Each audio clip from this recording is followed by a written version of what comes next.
এই যে ম্যাডাম, ভদ্রভাবে কথা বলুন। আপনার শরীরে কি এমন আছে যে আমি আপনার শরীরের সঙ্গে ঘেঁষতে আসব? আমি যথেষ্ট ভদ্র ফ্যামিলির ছেলে। আমার এসব মতলব আর কোনো চিন্তা কখনো মাথায় আসে না।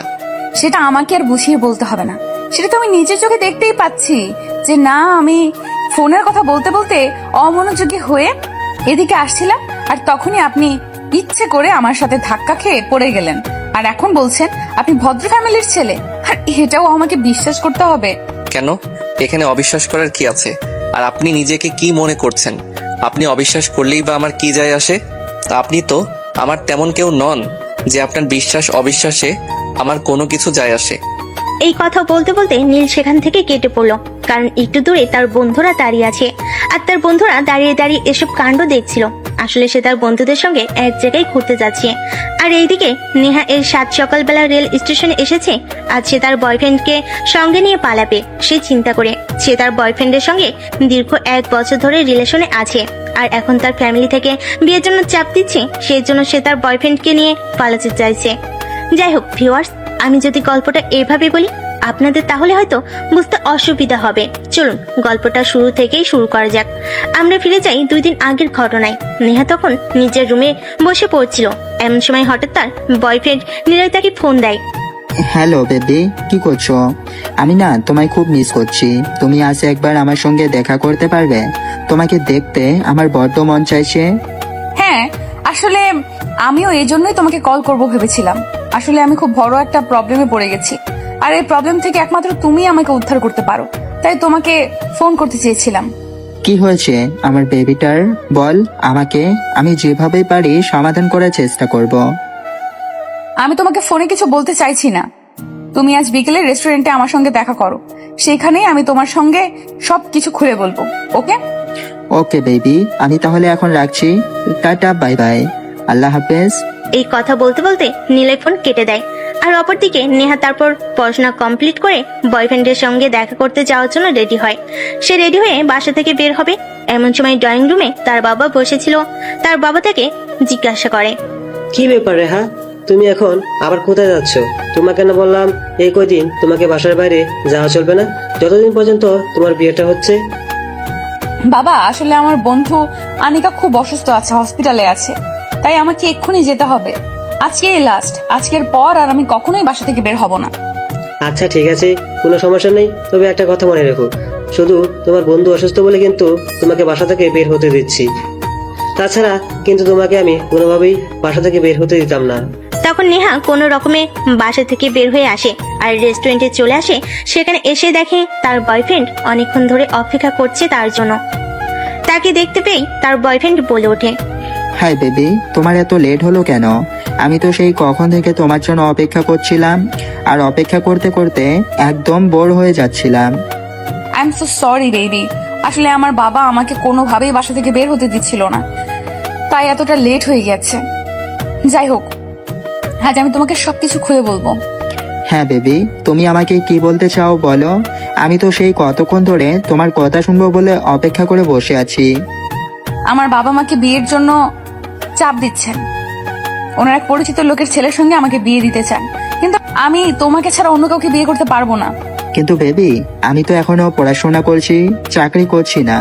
আমার বাবা মাও তো এখনো আমাকে বিয়ে করতে দেবে না। আমি যদি আমার বাবার সঙ্গে আমার বিয়ের বিষয়ে কোনো কিছু বলি, তাহলে হয়তো আমার বাবা আমাকে বাড়ি থেকেই বের করে দেবে। আমি অত কিছু শুনতে চাই না, আমি জাস্ট তোমার মুখ থেকে এইটুকুই শুনতে চাই, তুমি আমার সঙ্গে সম্পর্কটা রাখবে নাকি রাখবে না। আমি তোমাকে সম্পর্ক কেন রাখবো না? আমি তো অবশ্যই তোমার সঙ্গে সম্পর্ক রাখতে চাই, কিন্তু একটা বিষয় তোমাকে বুঝতে হবে। দেখো, টাকা পয়সা ছাড়া তো এই দুনিয়ায় কিছুই হয় না। আমি চাকরি করি না, যেহেতু আমার কাছে কোনো টাকা পয়সা নেই, তাই আমরা যদি কিছু একটা করি তখন টাকা পয়সা কোথায় পাবো বলো? টাকা পয়সা নিয়ে তোমাকে কোনো চিন্তা করতে হবে না। আমার অ্যাকাউন্টে যথেষ্ট টাকা রেখেছেন আমার বাবা, আমরা ওই টাকা দিয়ে অনেক দিন চলে যেতে পারবো, আর এর মধ্যে তোমার চাকরির একটা বন্দোবস্ত হয়ে যাবেই। তাছাড়া আমার মা আমার বিয়ের জন্য অনেক স্বর্ণের গহনা বানিয়ে রেখেছেন, আমি প্রয়োজন হলে সেই গহনাগুলো আমার সঙ্গে নিয়ে আসবো। কথাটা শুনে নিলয় যেন কোনোভাবেই নিজের লোভ সামলাতে পারছিল না। নিজের লোভ সামলাতে না পেরে নিলয় নেহাকে বলে, ঠিক আছে বেবি, আমি তোমার বুদ্ধি শুনে খুবই খুশি হয়েছি। আসলে আমার জীবনে তোমার মতো একটা মেয়ে মানুষের খুব প্রয়োজন, সেটা আমি খুব ভালোভাবেই বুঝতে পারছি।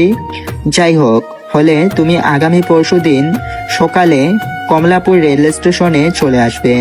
সেখান থেকে আমরা ট্রেনে কুমিল্লা চলে যাব। তারপর সেখান থেকেই শুরু হবে আমাদের নতুন জীবনের পথ চলা। ঠিক আছে, তাহলে এই কথাই রইলো। এখন তুমিও বাসায় যাও আর আমিও বাসায় যাই। এই কথা বলে নিলয় আর নেহা দুজনেই যার যার বাসায় চলে যায়। আর এদিকে নেহা বাসায় এসেই পালানোর জন্য ব্যাগপত্র গোছাতে শুরু করে। তার কাছে নগদে যত টাকা পয়সা ছিল, তার মায়ের কিনে রাখা স্বর্ণের গহনা ছিল, সবকিছু সে নিজের ব্যাগে নিয়ে নেয়। এদিকে দেখতে দেখতে তার বাড়ি থেকে বের হয়ে যাওয়ার সময় ঘনিয়ে এলো রাত 3টা বাজে। এমন সময় সে নিলয়কে ফোন করে। নিলয় তখন ঘুমাচ্ছিল। এত রাতে তাকে কেউ ফোন করে বিরক্ত করুক, এটা তার পছন্দ নয়। তাই সে অনেকটা রেগে গিয়ে ফোনটা রিসিভ করে বলে, এই নেহা, তোমার কি খেয়ে দিয়ে কোনো কাজ নেই? এত রাতে কেউ কাউকে ফোন করে? তুমি তো জানো এখন আমার ঘুমানোর সময়। নিলয়, তুমি সব কি বলছো? আজ তো তোমার আর আমার পালিয়ে যাওয়ার ডেট। আমি তো সবকিছু গুছিয়ে রেডি হয়ে বসে আছি, একটু পরে বাসা থেকে বের হব। আর এখন তুমি আমাকে এই কথা বলছো? সরি বেবি, আসলে আমার এই কথাটা মনে ছিল না, একদম ভুলে গেছিলাম। তুমি কোনো চিন্তা করো না, আমি এক্ষুনি রেডি হয়ে বাসা থেকে বের হচ্ছি। এই কথা বলতে বলতে নিলয় ফোন কেটে দিয়ে দেখে নেহা কিছুক্ষণের মধ্যেই বাসা থেকে বের হয়ে যায়। আর বাসার সামনে সে আগে থেকে একটা সিএনজি রিজার্ভ করে রেখেছিল। তারপর সিএনজি করে কমলাপুর রেল স্টেশনে ভোর 4টার মধ্যে চলে আসে। স্টেশনে পৌঁছে একের পর একটা ফোন করে যাচ্ছে নিলয়কে, কিন্তু নিলয় ফোন তুলছে না। এটা দেখে নেহা প্রচন্ড পরিমাণ খেপে যেতে শুরু করে। লাস্ট বার যখন নেহা নিলয়কে ফোন করে, তখন নিলয় ফোনটা তুলে আর রিসিভ করে অপর পাশ থেকে বলতে থাকে, বেবি, একটা সর্বনাশ হয়ে গেছে। আমি যখন বাসা থেকে বের হচ্ছিলাম তখন আমার বাবা আমাকে দেখে ফেলেছে। এখন আমার বাবা আমাকে রুমে আটকে রেখেছে। তুমি 10 মিনিট ওয়েট করো, আমি দেখছি, যেভাবে পারি চলে আসবো। এই কথা বলে নিলয় ফোনটা কাটিয়ে তারপর বাসা থেকে বের হয়। আসলে ঘটনা এরকম কিছুই না। নিলয় বেচেলার একটা ছেলে, তার বাবা মা শহরে থাকে না। আর যাই হোক ভিউয়ার্স, আমি মূল গল্পে যাই, আপনারা বাকি ইতিহাসটা গল্পে শুনবেন। তারপর নিলয় বাসা থেকে বের হয়ে স্টেশনে চলে আসে। আসলে কমলাপুর স্টেশন থেকে তার বাসা খুব একটা দূরে ছিল না, তাই 10 মিনিটের মতো সময় লাগে হেঁটে আসতে স্টেশনে। এসে দেখে নেহা তার জন্য অপেক্ষা করছে। তখন নেহার পাশে গিয়ে বসে আর নেহাকে বলে, নেহা, আমি তোমার বাবার চোখে ফাঁকি দিয়ে চলে এলাম, কিন্তু এখন কথা হচ্ছে তুমি যা যা বলেছিলে সবকিছু এনেছো তো? দেখো, আমি কিন্তু আমার বাসা থেকে একটা পয়সাও নিয়ে আসতে পারিনি। আমরা দুজন চলবো কি করে? আরে বাবা, আমি তোমাকে বললাম তো এই বিষয়ে তোমাকে কোনো চিন্তা করতে হবে না। আমি সবকিছু গোছগাছ করে তারপরে বাসা থেকে বের হয়েছি। এই যে আমার পাশটা দেখতে পাচ্ছ, এটা ভর্তি টাকা আর গহনা। আর আমার অ্যাকাউন্টে তো যথেষ্ট অ্যামাউন্ট আছেই, তাই তোমার চিন্তার কোনো কারণ নেই। তুমি সত্যি বলছো তো? আমার কিন্তু একদম বিশ্বাস হচ্ছে না। তুমি আমাকে একটু দেখাও তো দেখি। তখন নেহা তার পার্স খুলে সবগুলো টাকা আর গহনা নিলয়কে দেখে।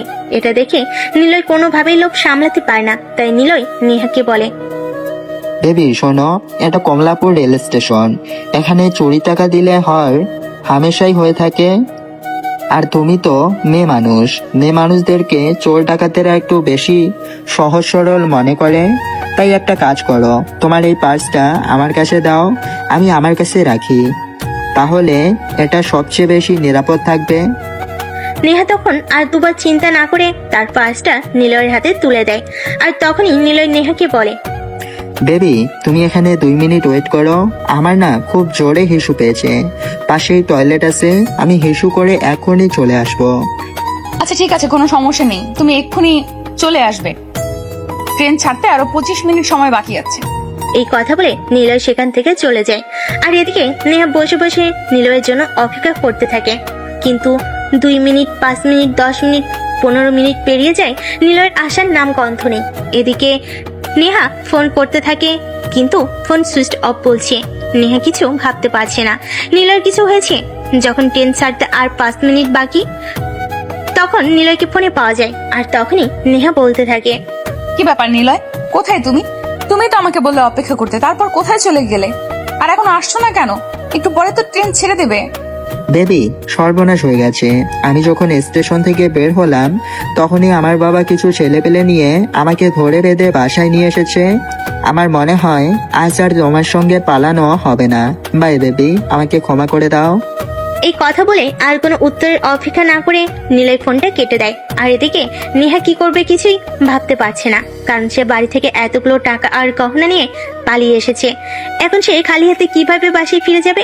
আর বাসায় ফিরে গিয়েই বা বাবা মাকে কি বলবে কিছুই ভাবতে পারছে না। তাই সে আনমনা হয়ে রেল স্টেশনে হাঁটছিল, আর তখনই তার নীলার সঙ্গে ধাক্কাটা লাগে।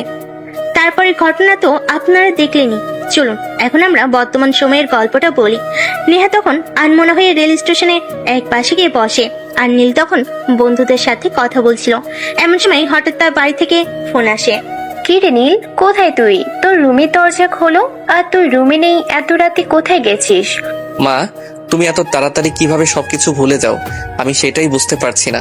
তোমাকে তো আমি বলেছিলাম আজ আমি আমার বন্ধুদের সঙ্গে ঘুরতে যাইতেছি কক্সবাজার, কিন্তু তুমি এত তাড়াতাড়ি কিভাবে ভুলে গেলে? ও, আসলে আমার এটা তো মনেই ছিল না।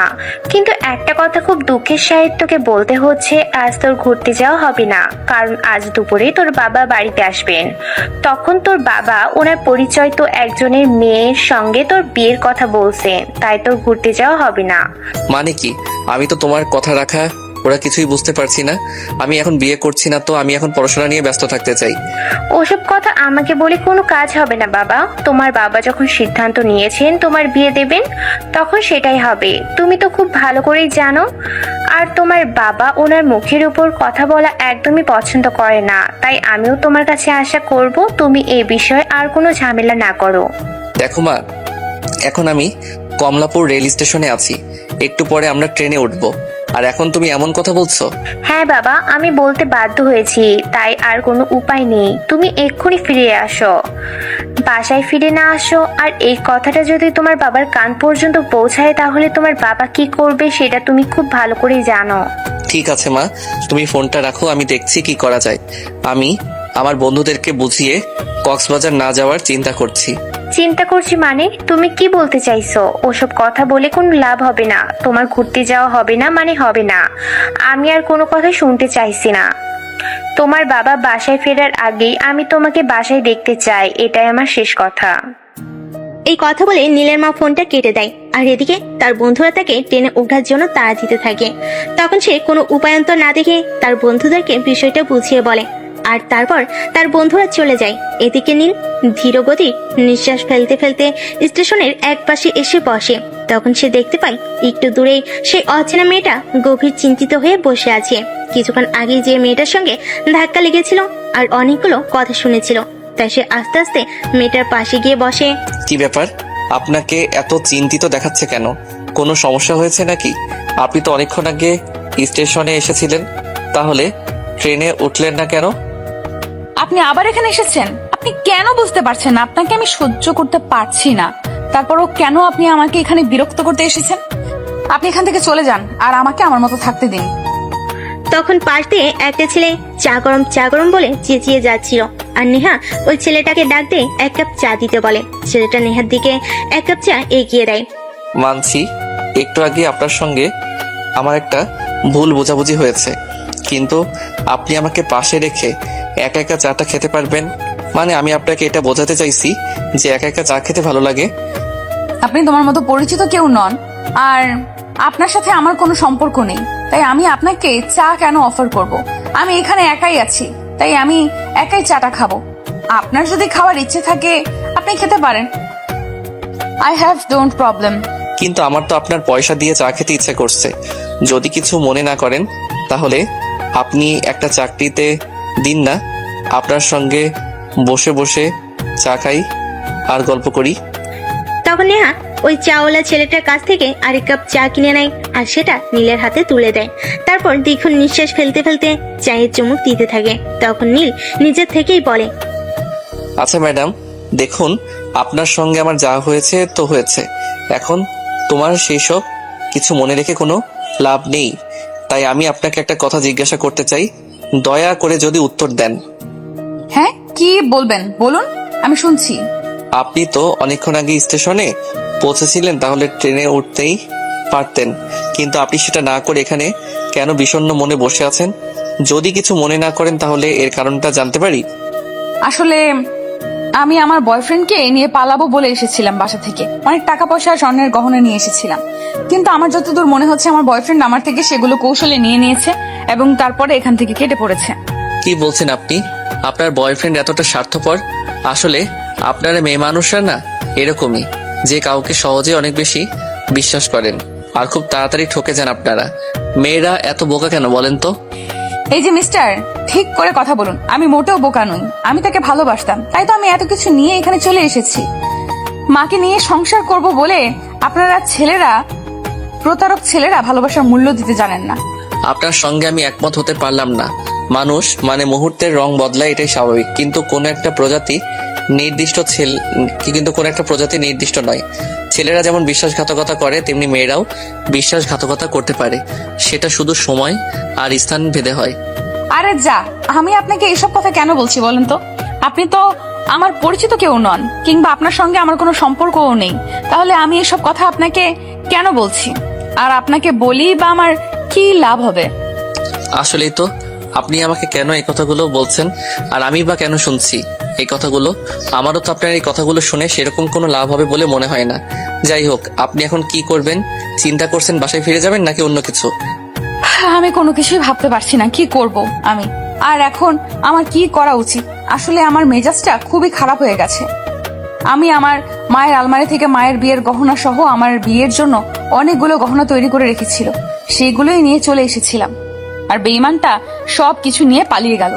দেখুন, আমি আপনার বন্ধু নাই হতে পারি, কিন্তু বন্ধু হিসেবে একটা উপদেশ আপনাকে দিতে পারি। যদি সেটা মানেন তাহলে হয়তো আপনার ভালো হবে। উপদেশ দাও, আবার আপনি দিবেন কেন বলেন তো? আমাকে উপদেশ বা বুদ্ধি আপনার কি লাভ? আমি যতদূর জানি আপনি তো আমার পরিচিত বা আত্মীয় কেউ নন। দেখুন, আমরা সবাই মানুষ, আর মানুষ মানুষের জন্য, তাই আপনাকে একটু উপকার করতে পারলে আমার সেরকম লাভ না হলেও ক্ষতি হবে না, সেটা আমি জানি। আচ্ছা ঠিক আছে, আমাকে এত নীতি কথা শোনাতে হবে না। কি বলতে চান বলুন। আমার যদি আপনার অ্যাডভাইস পছন্দ হয় তাহলেই আমি হয়তো সব কিছু করব, আর নয়তো আমার মনে যা আসে আমি তাই করব। আপনি এখন আমার সঙ্গে চলেন, আমি আপনাকে আপনার বাসা পর্যন্ত পৌঁছে দিয়ে আসি।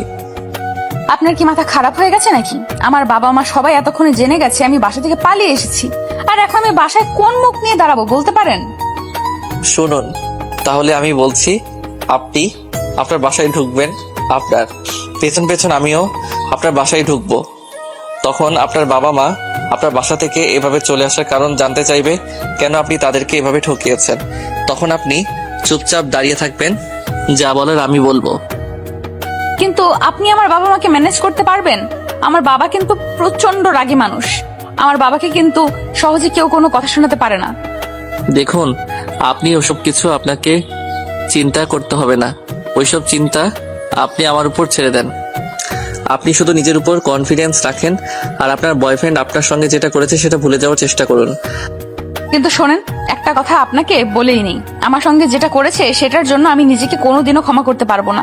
যদি ওই শুয়োরের বাচ্চা কোনোদিন আমার সামনে এসে দাঁড়ায় তাহলে ওকে আমি একদম খুন করে ফেলবো।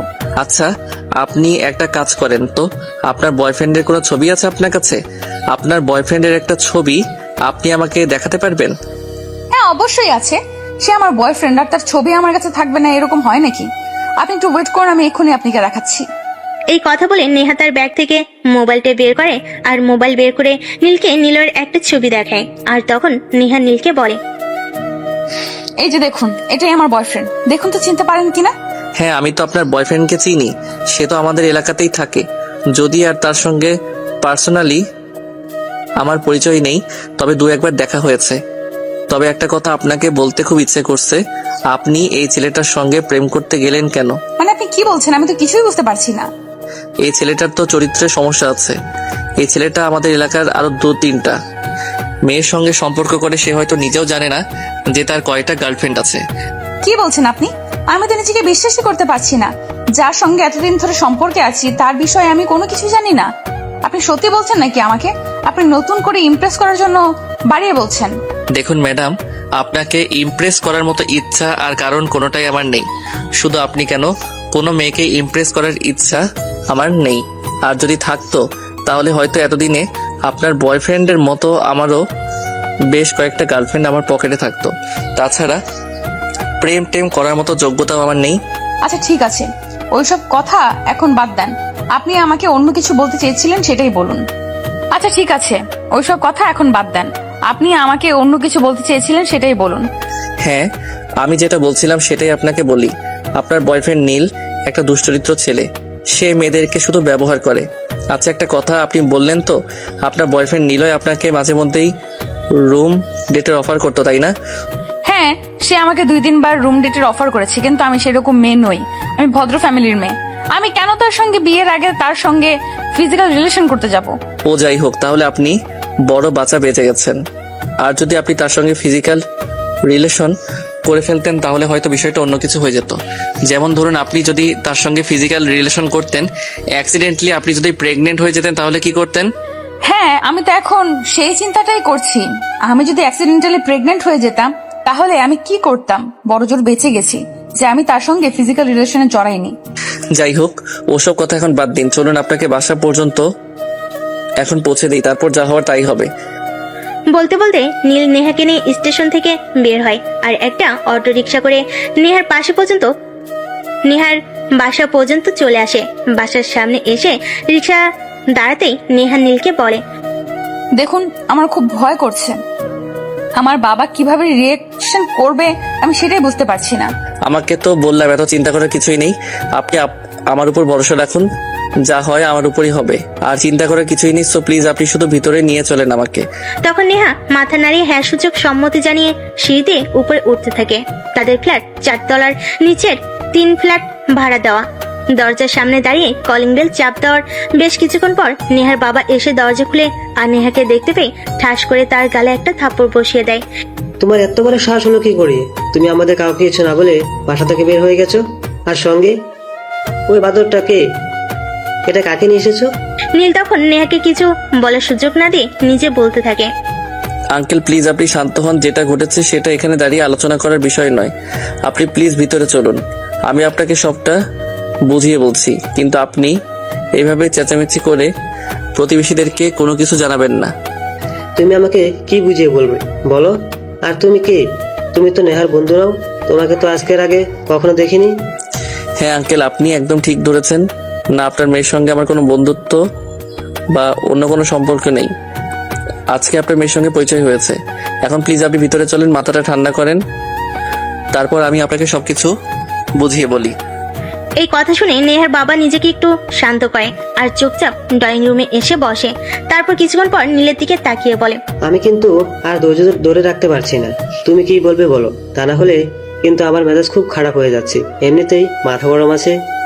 হ্যাঁ দেখুন আঙ্কেল, আমি যেটা বলবো তারপর আপনার রিয়াকশন কি হবে সেটা আমি সত্যিই জানি না, কিন্তু সত্যি সেটা আপনাকে জানতেই হবে।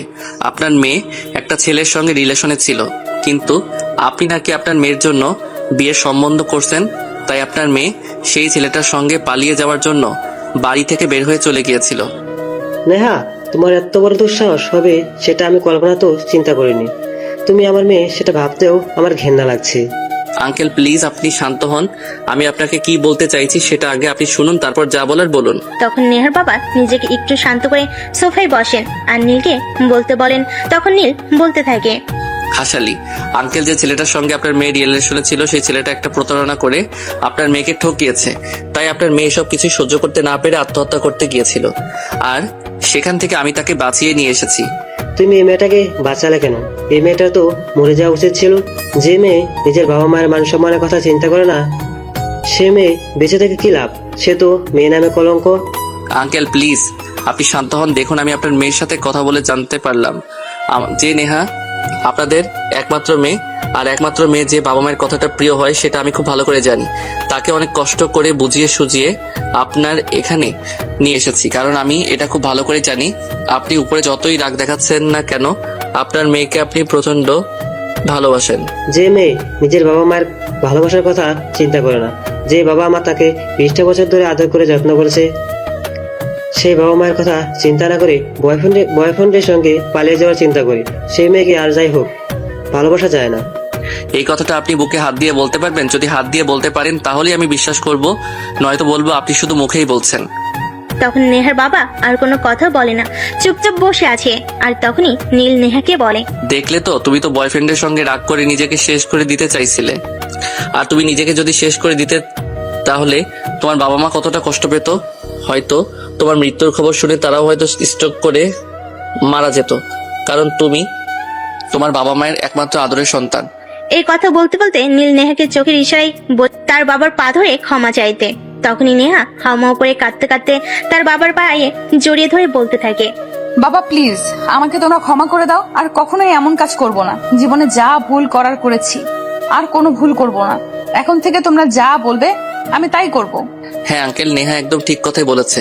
হাজার হোক নেহা আপনাদের সন্তান। নেহার ভুলগুলো যদি আপনারা ক্ষমা না করেন তাহলে সে কোথায় যাবে বলেন? সে যেহেতু এত করে আপনাদের কাছে ক্ষমা চাইছে, আপনি প্লিজ নেহাকে ক্ষমা করে দিন। আর একটা কথা আঙ্কেল, আমি শুনেছি আপনি নাকি তাকে বিয়ের জন্য প্রেশার দিচ্ছেন। তাই আমি বলবো, সে যেহেতু এরকম একটা অ্যাক্সিডেন্ট থেকে বের হয়ে এসেছে, তাই আপনারা প্লিজ তাকে একটু সময় দেন নিজেকে গুছিয়ে নেওয়ার জন্য। তারপর না হয় এসব কিছু নিয়ে চিন্তা করা যাবে। আচ্ছা ঠিক আছে, তুমি একটু বসো, আমি তোমাকে আপ্যায়নের বন্দোবস্ত করি। না কেন, সেটার কোনো প্রয়োজন হবে না। আসলে আমি এখন বাসায় গিয়ে আমার মায়ের সঙ্গে নাস্তা করব। আসলে আমি প্রতিদিন সকালে আমার মায়ের সঙ্গে নাস্তা করি, কিন্তু আজ অ্যাক্সিডেন্টলি আমি আবার বন্ধুদের সঙ্গে ট্যুরে চলে যাচ্ছিলাম, কিন্তু কোনো একটা কারণ আছে আজ আমার ট্যুরে যাওয়া হচ্ছে না। আর হয়তো আল্লাহ তাআলা এটাই চেয়েছিলেন, আমি যদি আজ বন্ধুদের সঙ্গে ট্যুরে চলে যেতাম তাহলে হয়তো আপনার মেয়েকে আপনাদের হাতে পৌঁছে দিতে পারতাম না। যাই হোক বাবা, আমি কিন্তু তোমার কোনো কথাই শুনছি না। তোমার আন্টি এতক্ষণ বসে বসে কান্না করেছিলেন। একটা মাত্র মেয়ে তো খুব ভালোবাসি মেয়েকে, তাই মেয়ের এভাবে চলে যাওয়াটা মেনে নিতে পারিনি। তুমি জাস্ট 1 ঘন্টা সময় দাও, আমি তোমার আন্টিকে বলছি এক্ষুনি নাস্তা রেডি করতে। নীল অনেক নিষেধ করার পরও নেহার বাবা কোনো কথাই শুনলেন না। তিনি নেহার মাকে নাস্তা রেডি করতে বলেন। আর তারপর নাস্তা শেষ হলে নীল তাদের সবার কাছ থেকে বিদায় নিয়ে নিজের বাসার উদ্দেশ্যে রওনা দেয়। আর নেহা তাকে গাড়ির গেট পর্যন্ত এগিয়ে দেয়। যখন গাড়িতে উঠে যাচ্ছিল তখন নেহা বলে, তা মিস্টার, আপনি এত বড় একটা উপকার করলেন, আপনাকে তো ধন্যবাদ জানানোই হলো না। অন্তত আপনার ফোন নাম্বারটা দিয়ে যান, যাতে মাঝে মধ্যে আপনার খোঁজ খবর নিতে পারি। ফোন নাম্বার নেবেন না? আচ্ছা ঠিক আছে, কোনো সমস্যা নেই এলিয়েন। এই বলে নিজের একটা অটোতে উঠে আর তারপর বাসে চলে আসে। বাসে এসে কলিং বেল চাপ দিতেই তার মা দরজা খুলে আর দরজায় দাঁড়িয়ে থেকে বলতে থাকে, কি ব্যাপার নীল, স্টেশন থেকে আসতে তো এত সময় লাগে না? তুমি এতক্ষণ কোথায় ছিলে? এখন ভিতরে চলো, তারপর সময় করে সবকিছু খুলে বলবো। এখন বলা যাবে না, অনেক সময় লাগবে। বলতে বলতে সে তার মাকে নিয়ে ভিতরে চলে আসে আর বিছানায় এসে শুয়ে একটা লম্বা ঘুম দেয়। বিকেল প্রায় 3টা হবে বাজে। সে তখনও ঘুমাচ্ছিল। এমন সময় হঠাৎ করে ফোনের রিংটোন বাজতে শুরু করে। মোবাইলটা হাতে নিয়ে দেখে একটা আননোন নাম্বার থেকে ফোন এসেছে। সে সচরাচর আননোন নাম্বারে ফোন রিসিভ করে না, কিন্তু পরপর ফোনটা বেজে যাচ্ছিল, তাই সে ফোনটা রিসিভ করে। কি ব্যাপার মিস্টার, ফোন রিসিভ করতে ভয় লাগে নাকি? সে কখন থেকে ফোন দিয়েই চলেছে, কিন্তু আপনি কোনোভাবেই ফোনটা রিসিভ করছেন না কেন বলেন তো? কে আপনি? আর আপনার ফোন রিসিভ করতে হবে সেটা কোন গ্রন্থে লেখা আছে? ও পরিচিত কাউকে এত কল করতে হয় নাকি? আরে সকালবেলা আমাকে এত বড় একটা বিপদের হাত থেকে বাঁচালেন, আর এখন জিজ্ঞেস করছেন কি আমি? আপনি তো বড্ড ভুলো মনের মানুষ, কোনো কিছুই মনে রাখতে পারেন না। ও আপনি নেহা? আসলে তখন তো আপনি শুধু আমার নাম্বারটা নিয়েছিলেন, আপনার নাম্বারটা তো আমাকে দেননি, তাই আপনার নাম্বারটা চিনতে পারিনি। যাই হোক, আমি চলে আসার পর আর কোনো গন্ডগোল হয়নি তো? আরে না, আপনি যেভাবে গল্পটাকে সাজিয়েছেন এরপর কি আর গন্ডগোল হওয়ার কোনো চান্স আছে? যাই হোক, কি করছিলেন আপনি? কি আর করবো, বন্ধুদের সঙ্গে ঘুরতে যেতে তো পারলাম না, তাই ঘুমাচ্ছিলাম। আর আপনি কি করছেন? একজনের সঙ্গে কথা বলছি। তাই নাকি? আচ্ছা ঠিক আছে, তাহলে কথা বলুন, আর কথা শেষ হলে মন চাইলে ফোন দিয়েন। আরে বাবা, আপনি এরকম কেন বলেন তো? আমি তো আপনার সঙ্গে কথা বলছি, সেটাই তো বললাম। আর আপনি এত বেশি বলছেন কেন সেটাই বুঝতে পারছি না। ও আসলে আমি আপনার কথাটা বুঝতে পারিনি। যাই হোক, এখন কি চিন্তা ভাবনা করছেন? আবার নতুন করে কারোর সঙ্গে প্রেম করবেন নাকি? না, সেসব কিছু নিয়ে এখনো তেমন কোনো চিন্তা করিনি। তবে একজনকে আমার খুব ভালো লেগে গেছে। সে যদি আমার সাথে প্রেম করতে চায় অবশ্যই আমি তার সঙ্গে প্রেম করব। আপনার মেয়েরা পারেনও বটে, একটা মেয়েরই আসল অবদান হলো না, আর একটা প্রেম করার ইচ্ছে করছেন। যাই হোক, সেসব আপনাদের নিজেদের ব্যক্তিগত ব্যাপার, আমি কেন সেসব নিয়ে নিজেকে ইনভলভ করছি? আচ্ছা, আপনি এত আনরোমান্টিক কেন বলেন তো? বয়স তো কম হলো না, একটা প্রেম টেম করেন, আর প্রেম করতে না পারলে বিয়ে তো করেন। প্রেম হয়তো আমাকে দিয়ে হবে না, তবে বিয়েটা হবে হয়তো। কারণ আমার মা বলেছে আমার বাবা নাকি আমার জন্য বিয়ের সম্বন্ধ করছেন, তাই বিয়েটা হয়তো হয়ে যেতে পারে। কিন্তু আমার মন প্রাণ রোমান্টিক ছেলের সঙ্গে কে প্রেম করবে বলেন তো? আচ্ছা, যদি কিছু মনে না করেন একটা কথা বলি, আপনি কেমন মেয়ে পছন্দ করেন? যদি বলতেন তাহলে হয়তো আমি আপনাকে একটু সহযোগিতা করতে পারতাম। না ম্যাডাম, আমাকে সহযোগিতা করার কোনো প্রয়োজন নেই। আপনি নিজের চরকে তেল দেন। আমি রাখছি, খুব ঘুম পাচ্ছে, ঘুমাবো আমি। আপনি আমার কাঁচা ঘুমটা ভেঙে দিলেন। ও তাই নাকি? আচ্ছা সরি, রাখছি তাহলে। ভালো থাকবেন, টাটা, বাই বাই। এই কথা বলে নেহা ফোনটা কেটে দেয়। সন্ধ্যা হয়ে যায়, নীলের বাবা বাড়িতে আসে, কিন্তু সেরকম কোনো আভাস পাওয়া যায়নি। পরের দিন ব্রেকফাস্ট টেবিলে যখন নীল ব্রেকফাস্ট করতে আসে, তখন নীলের বাবা বলে, দেখো নীল, তুমি এখন যথেষ্ট বড় হয়ে গেছো, তাই আমি চাইছি এখন তোমার বিয়ে শাদী নিয়ে চিন্তা ভাবনা করতে। কিন্তু বাবা, আমার অনার্স কমপ্লিট করতে তো আরো 3 মাস সময় বাকি আছে। আগে পড়াশোনাটা শেষ করি, তারপর বিয়ের শাদী নিয়ে চিন্তা করি। আচ্ছা ঠিক আছে, সে তুমি যা ভালো মনে করো তাই করো।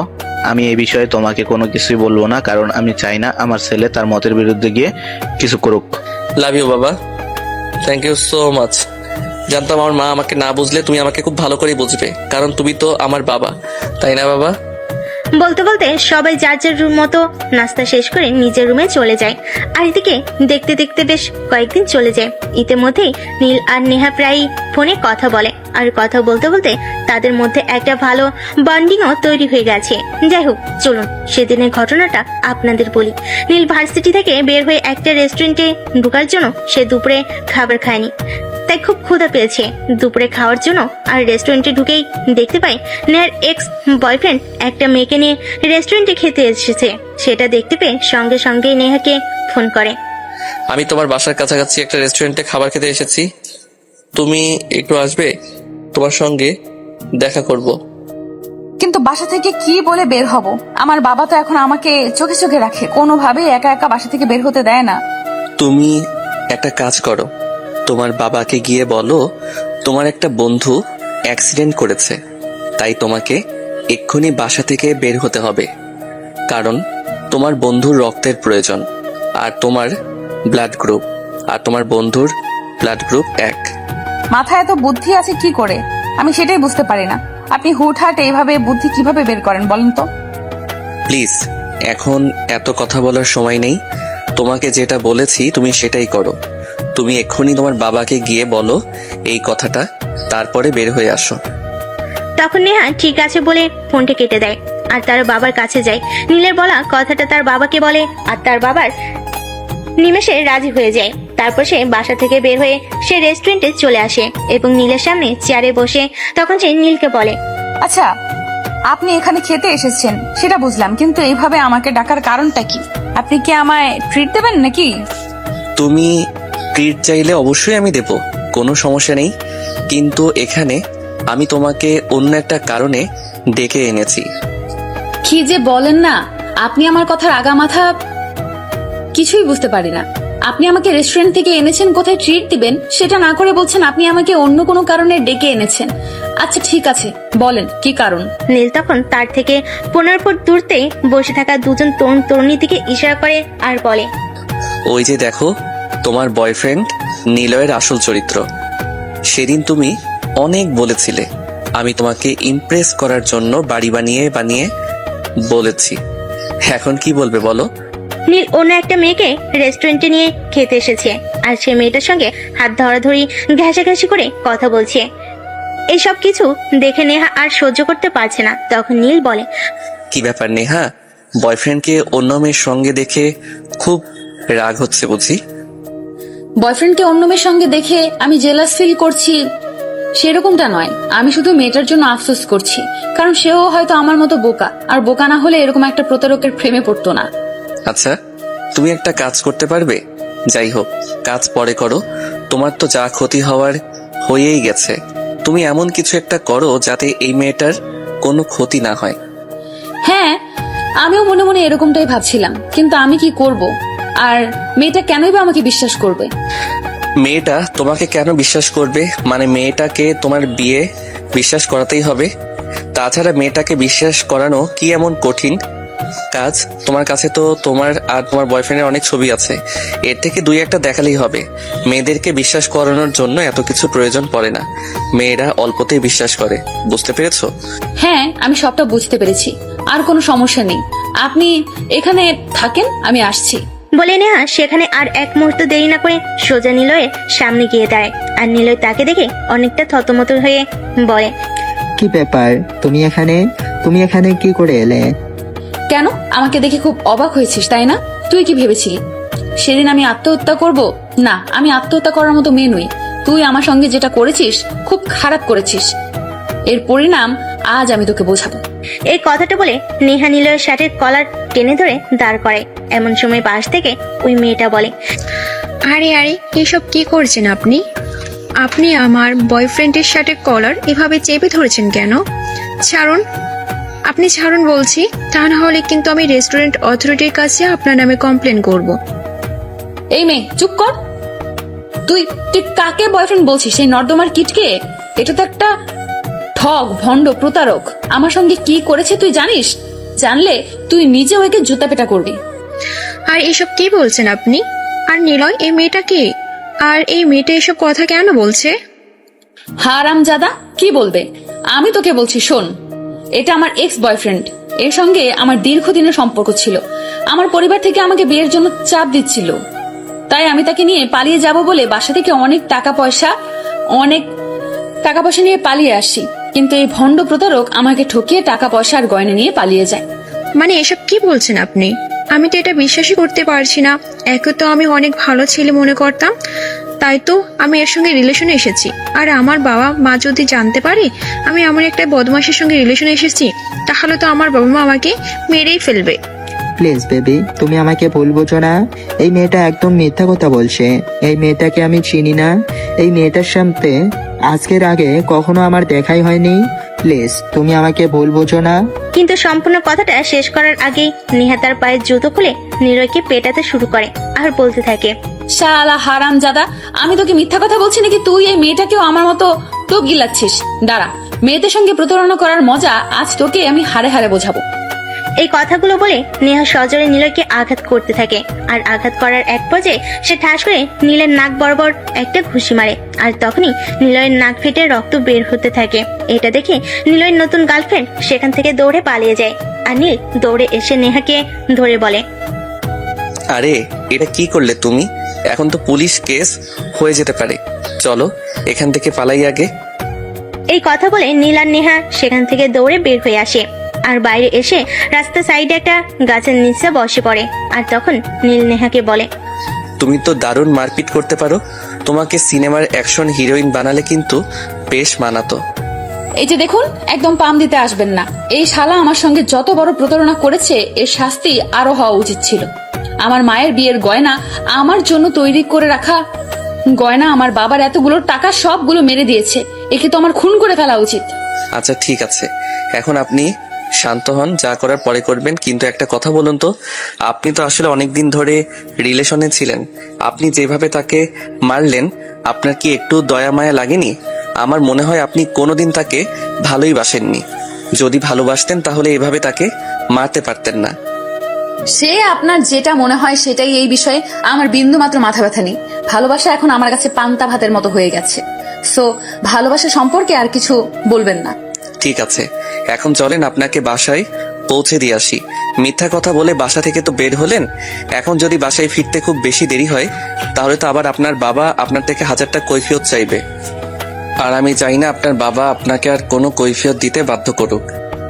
জানেন, ওই শালার পুতকে যখন আমি নাক বরাবর ঘুষি মারলাম আর যখন ওর মার পেটের রক্ত জোর করছিল, তখন সে আমার কি আনন্দ লাগছিল সেটা আমি আপনাকে বলে বোঝাতে পারবো না। সেই জন্যই তো বলছি, তুমি যদি সিনেমার অ্যাকশন হিরোইন হতে তাহলে কিন্তু তোমায় দারুণ মানাতো। লাল টুকটুকে চেহারা আর সেই সঙ্গে যা অ্যাকশন করো একদম ফাটিয়ে দিতে। হ্যাঁ, এখন আর বক বক না করে আমায় বাসায় পৌঁছে দিন। ট্রিট তো আর দিলেন না। আচ্ছা ঠিক আছে, তুমি কি খাবে? বাসায় গিয়ে আমায় ফোন করে বলো, আমি সন্ধ্যায় তোমার ব্যালকনিতে পৌঁছে দেবো। আচ্ছা ঠিক আছে। কথা বলে নেহা গাড়িতে উঠে বসে। আর নীল তার পাশে বসে ড্রাইভ করতে থাকে। তাদের বাসার সামনে এসে সে নেহাকে নামিয়ে দিয়ে সেখান থেকে চলে যায়। বাসায় গিয়ে কিছুক্ষণ পর সে নেহাকে ফোন করে। কি খবর ম্যাডাম? বাসায় যাওয়ার পর আঙ্কেল কিছু বলেছিল? না, কিছু বলেনি। যেখানে আপনার বুদ্ধি আছে সেখানে অন্য কারো কিছু বলার সাহস আছে নাকি? আচ্ছা, আপনার মাথাটা দিয়ে বানানো বলবেন? যদি কোনোদিনও সেরকম কোনো সম্পর্ক গড়ে ওঠে তাহলে অবশ্যই বলবো। যাই হোক, তুমি কিছু খাবে বলেছিলে, বলো কি খাবে? আমি সন্ধ্যায় তোমার ব্যালকনিতে পৌঁছে দেবো। আচ্ছা, আপনার মাথাটা কি দিয়ে বানানো বলবেন? আরে না, আমি কিছু খাবো না, এমনিতেই আপনার সঙ্গে মজা করছিলাম। আর কি, তাছাড়া আমার বাবার বাড়িতে আর নতুন 2জন সিকিউরিটি গার্ড নিয়োগ করেছে, আপনি কোনোভাবেই আসতে পারবেন না। আমি কিভাবে আসবো না আসবো সেসব বিষয়ে তোমাকে চিন্তা করতে হবে না। কি খাবে বলো? আচ্ছা ঠিক আছে, আপনি যখন এতটা রিস্ক নিতে চাইছেন তাহলে আমিও দেখতে চাই আপনি কত বড় বীর পুরুষ। একটা কাজ করবেন, আমার কাচ্চি বিরিয়ানি খেতে খুব মন চাইছে, 1 প্যাকেট কাচ্চি বিরিয়ানি হলেই হবে। আচ্ছা ঠিক আছে, আপনি যখন এতটা রিস্ক নিতে চাইছেন তাহলে আমিও দেখতে চাই আপনি কত বড় বীর পুরুষ। একটা কাজ করবেন, আমি কাচ্চি বিরিয়ানি খেতে খুব মন চাচ্ছে, একটা কাচ্চি বিরিয়ানি হলেই হবে। এই সামান্য 1 প্যাকেট কাছে বিরিয়ানি, আর এটা আমি তোমাকে খাওয়াতে পারবো না। ওকে, তুমি ওয়েট করতে থাকো। সন্ধ্যা 7টা বাজে, এর আগেই তোমার বেলকনিতে কাচ্চি বিরিয়ানি পৌঁছে যাবে। এই কথা বলে সঙ্গে সঙ্গে নীল ফোনটা কেটে দেয়। আর এদিকে বিকেল গড়িয়ে সন্ধ্যা হতে থাকে। নেহা অপেক্ষা করতে থাকেন নীল কখন তার জন্য বিরিয়ানি নিয়ে আসবে। আদৌ কি নীল তার জন্য বিরিয়ানি নিয়ে আসতে পারবে? আর আসলো কি সেটা তার হাত পর্যন্ত পৌঁছবে, তার পেটে পড়বে? তো ভিউয়ার্স, চলুন দেখা যাক কি হয়। সন্ধ্যা হবে এমন সময় নীল বাসা থেকে বের হয় আর তার পরিচিত বেস্ট কাচ্চি বিরিয়ানি যেখানে পাওয়া যায় সেখানে চলে যায়। সেই দোকান থেকে 2 প্যাকেট কাচ্চি বিরিয়ানি কিনে তারপর সেখান থেকে সোজা নেহার বাসায়। তার বাসার সিকিউরিটি গার্ড আছে, সামনে রেখে পিছনের গেটে তো আর কোনো সিকিউরিটি নেই। তারপর সেখান থেকে সোজা নেহার বাসা। তার বাসায় সিকিউরিটি গার্ড আছে, সামনে রেখে পিছনে গেটে তো আর কোনো সিকিউরিটি গার্ড নেই। তাই নীল দেওয়াল টপকে বাড়ির ভিতরে প্রবেশ করে আর পানির পাইপে নেহার বেলকনি পর্যন্ত চলে আসে। নেহা তখন নিজের রুমে বসে বসে নীলের জন্য অপেক্ষা করছিল। নীল বেলকনিতে উঠে গেছে, কারণ বেলকনিতে কোনো গ্রিল দেওয়া ছিল না, তাই সহজেই রুমের ভিতরে চলে আসে। নীলকে দেখে নেহা একটা চিৎকার দিবে, এমন সময় নীল তার মুখ চেপে ধরে আর বলে, এই কি করছো তুমি? তুমি চিৎকার দিলে তো তোমার বাবা মা জেনে যাবে এখানে আমি এসেছি। একটা কাজ করো, তাড়াতাড়ি রুমের দরজাটা লাগিয়ে দিয়ে এসো। কিন্তু আপনি এখানে আসলেন কিভাবে? আমাদের বাড়ির সিকিউরিটি গার্ড আপনাকে দেখেনি? সিকিউরিটি গার্ড যদি আমাকে দেখতেই পেতো তাহলে আমি এখনো এখানে দাঁড়িয়ে আছি কিভাবে? তাহলে তো এতক্ষণে মেরে আমার হাড় মাংস এক করে দিত। যাই হোক, তোমাকে যেটা বলেছি সেটাই করো। তখন নেহার রুম থেকে বের হয়ে চারপাশ একটু ভালো করে দেখে, তারপর রুমে এসে দরজাটা লাগিয়ে দেয়। আর বিরিয়ানির প্যাকেট দুটো তখন নীল নেহার হাতে তুলে দেয়। দুটো বিরিয়ানির প্যাকেট দেখে নেহা বলে, আরে আপনি তো দেখছি পাগল হয়ে গেছেন। আমি বিরিয়ানি খেতে চাইলাম বলে আপনি 2 প্যাকেট নিয়ে এসেছেন। আমি তো 1 প্যাকেট বিরিয়ানি শেষ করতে পারি না, সেখানে 2 প্যাকেট কিভাবে শেষ করব? তুমি কি নিজের খাওয়া ছাড়া দুনিয়াতে আর কিছু বুঝো না নাকি? এই যে আমি এখানে দাঁড়িয়ে আছি, আমি বসে বসে দেখবো আর তুমি খাবে, তোমার পেট খারাপ করবে না? ও, সেটা আগে বললেই তো পারতেন, আমার সঙ্গে আপনিও খাবেন, তাহলেই তো আর আমি এত কথা পেঁচাতাম না, সোজা সাপটা হয়ে যেত। হ্যাঁ, এখন কথা না বাড়িয়ে তাড়াতাড়ি 1 প্লেট আমাকে দাও, আর 1 মিনিট তুমি নিয়ে বসে খাওয়া দাওয়া করে তারপর আবার চলে যাব। তখন নেহা আর কোনো কথা না বলে একটা প্লেট নীলের দিকে এগিয়ে দেয় আর অন্য একটা প্লেট হাতে নিয়ে এসে খেতে থাকে। নীল তাকিয়ে থাকে তার খাওয়া দেখছিল, সেটা দেখে নেহা বুঝতে পেরে বলে, কি ব্যাপার, আপনি এভাবে আমার দিকে তাকিয়ে আছেন কেন? আপনার প্লেটে খাবার আছে তো, সেটা খান। এভাবে তাকিয়ে থাকলে আমার পেট ব্যথা করবে তো। না মানে আসলে আমি তোমার খাওয়া দেখছি না, তোমাকে দেখছিলাম। তোমার মতো একটা মেয়েকে কিভাবে ঠকাতে পারে, তোমার মতো একটা মেয়ের সাথে কিভাবে প্রতারণা করতে পারে, এটা জাস্ট আমার ধারণার বাহিরে। ওসব কথা আপনি বাদ দিন তো, আমি ওসব কথা এখন আর মনে রাখি না, সবকিছুই ভুলে গেছি। এখন চুপচাপ তাড়াতাড়ি করে খাবারটা খেয়ে নেন, কারণ আমার বাবা মা কখনো আমার রুমে চলে আসবে তার কোনো গ্যারান্টি নেই। আর যদি ঘুণাক্ষরেও জানতে পারে আপনি লুকিয়ে লুকিয়ে আমার রুমে এসেছেন, তাহলে যে কি হবে সেটার তো কোনো নিশ্চয়তা নেই। হ্যাঁ, সেটা তুমি একদম ঠিক কথা বলেছো, কিন্তু তোমাকে একটা রিকোয়েস্ট করবো, রাখবে? রিকোয়েস্ট কেন বলছেন? বলুন না, কি বলবেন? দেখো, আমাদের বয়সের গ্যাপ খুব একটা হবে না, এই বছর 2-1 মতো হবে, তাই বলছিলাম তুমি আর আমাকে আপনি করে বলো না। আপনি কথাটা কেমন জানি শোনায়। তুমি আমাকে আজ থেকে তুমি করে বললো। আচ্ছা ঠিক আছে, কোনো সমস্যা নেই। আজ থেকে আমি তোমাকে তুমি করেই বলবো, কিন্তু এখন দয়া করে খাবারটা শেষ করো আর এখান থেকে বিদায় হও। তখন নীল আর কোনো কথা না বলে চুপচাপ খাবার খেতে থাকে। তারপর বেলকুনিতে যেভাবে এসেছিল সেভাবে সেখান থেকে বের হয়ে আসে। এভাবে চলতে থাকলো দিনকাল। ইদানিং মাঝে মধ্যেই নেহা এটা ওটার আবদার করে আর নীল সেগুলো মেটাতে থাকে। নেহা তার কাছে কিছু একটা চাইলে তার খুবই ভালো লাগে। নেহা যখন রাতের 12টার সময় ফোন দিয়ে বলে তার জন্য ফুচকা নিয়ে যেতে, নীল দেওয়াল টপকে তার জন্য ফুচকা নিয়ে যায়। দুজনে একসঙ্গে বসে খায়, খুব এনজয় করে টাইমগুলা। এভাবেই চলতে থাকে তাদের সময়। ইদানিং নীল বুঝতে পারে নেহা তার প্রতি অনেকটাই দুর্বল। হয়তো মনে মনে নীলকে ভালোবেসে ফেলেছে, তাই সে সবসময় হয়তো নীলের কাছে এটা ওটা আবদার করে। প্রায় মাস দুয়েক পর একদিন নীল আর নেহা বাসা থেকে বের হয়েছে একটু ঘুরতে যাবে বলে। তারা একটা পার্কে এসে বসে। তখনই হঠাৎ নেহা নীলকে প্রশ্ন করে, আচ্ছা নীল, ধরো কোনো একদিন তোমার স্বপ্নের রানী, মানে তুমি যেরকম চাও আর কি সেরকম একটা মেয়ে নীল শাড়ি পরে হাতে একগুচ্ছ গোলাপ নিয়ে তোমার সামনে এসে দাঁড়ায় আর ভালোবাসার কথা বলে, তখন তুমি কি করবে? সেরকম কেউ আমার জীবনে আসবে না সেটা আমি জানি, কিন্তু তারপরও যদি আমার মতো আনস্মার্ট রোমান্টিক একটা ছেলেকে কেউ ভালোবাসে আর নীল শাড়ি হাতে একগুচ্ছ লাল গোলাপ নিয়ে প্রপোজ করতে আসে, আমি সঙ্গে সঙ্গে তাকে অ্যাকসেপ্ট করে নেব আর আমার বুকে জড়িয়ে নেব। তবে সেটা হতে হবে কোনো স্পেশাল ডেতে, যেমন আমার বার্থডে বা এরকম কোনো স্পেশাল ডেতে। তখন নীল আর কোনো কথা বলেনি। সেই দিনকার মতো ঘোরাঘুরি শেষ করে বাসায় চলে আসে। আসলে নেহা জানে তার জন্মদিন কবে। তার জন্মদিন খুব বেশি দূরে নয়, তাই তো কাছেই, আর 1 সপ্তাহ পরে। তাই সে সেই দিনটার জন্য প্রস্তুতি নিতে থাকে। এদিকে দেখতে দেখতে নীলের জন্মদিন চলে আসে। জন্মদিনের 2 দিন আগে নীল নেহাকে তার পরিবার সহ তাদের বাড়িতে ইনভাইট করে।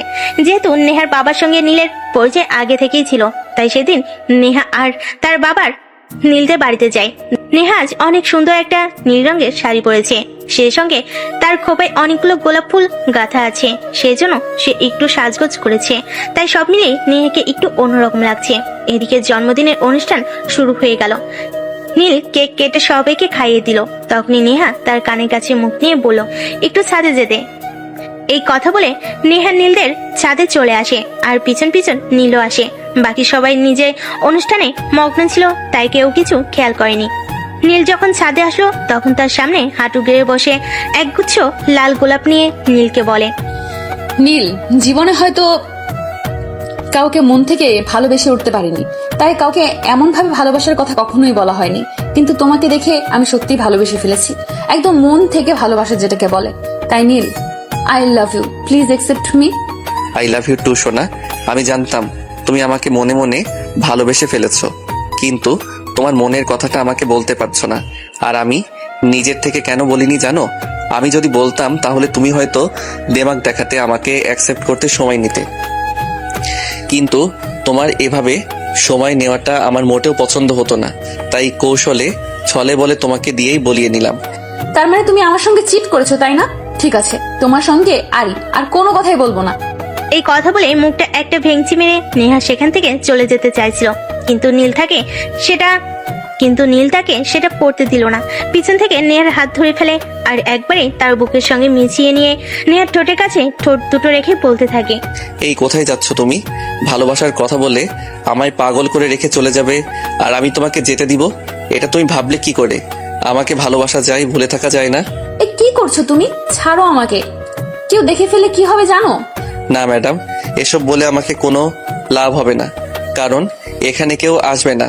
আমি তাদেরকে এদিক থেকে লাগিয়ে এসেছি, তাই কেউ আসার কোনো চান্স নেই। ছাড়ো তুমি, আমার খুব ভয় করছে, আমি নিঃশ্বাস নিতে পারছি না, নিঃশ্বাস নিতে কষ্ট হচ্ছে। হ্যাঁ, সেটা তুমি দেখতেই পাচ্ছি যে তোমার বুকটা ধড়ফড় করছে, কিন্তু ভালোবাসার মানুষের কাছে আসলে যে এমনটাই হয় সেটা তোমার জানা নেই। এই কথা বলে নীল তাকে আরেকটু টান দিয়ে তার কাছে টেনে নেয় আর ঠোঁটে আলতো করে একটা ভালোবাসার পরশ এঁকে দেয়। নেহা নীলের ঠোঁটের ছোঁয়া পেয়ে একদম কেঁপে ওঠে, তার সারা শরীর কাঁটা দিয়ে ওঠে। সেটা দেখে নীল বলে, এই কি হয়েছে তোমার?